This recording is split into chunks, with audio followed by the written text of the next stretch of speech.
New than she talk and be a falfing calendar. No, a man she talk on Walla can Nasser. I don't know.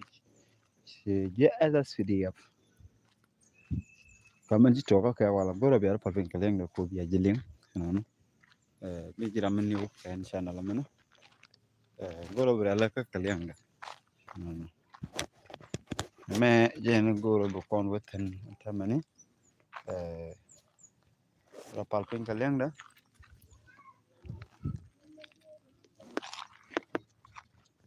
Please go to share.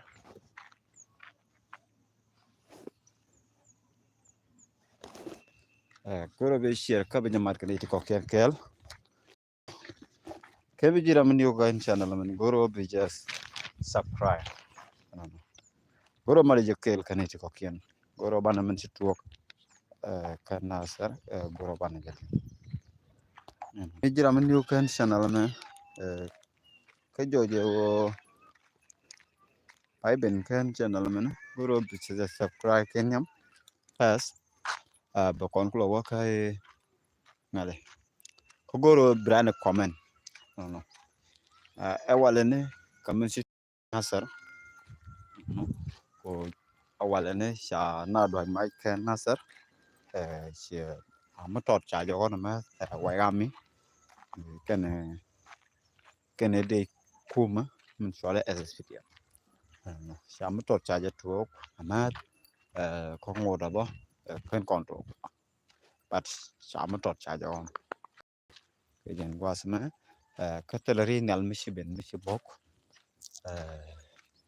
kan talari nal mishiben but anatot o mun kola kon ne dinas so ngai kon ne ko no ngai kon ano o kon wara goro banro kep kel ka ban jal kel ka bi ngaje no riek da regen chat ko jam sheba matuk no banai ten forever no bi ngaje ne jang bi ten forever o mane gad gan kun no mission na be kana la jak nok no jana goro no jin brosa ka fay ko blada mi jalat ko sigadu cha chiang ma je chiang cha jabal la jak nok bigadu be chulo feel free ka be chulo la na go to wo nem sigadu cha bala la jak di chiang mi je mi chiang ma no ko chiang mi je mi jo je jo kona be kenyok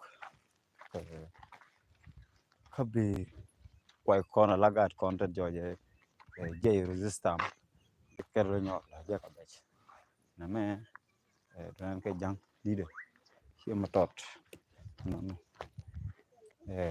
me dit shi matot ran shi kap ikwiye ya ta makaro wo kon wonen ke ja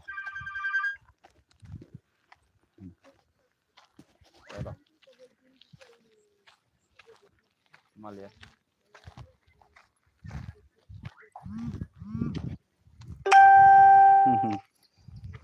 ga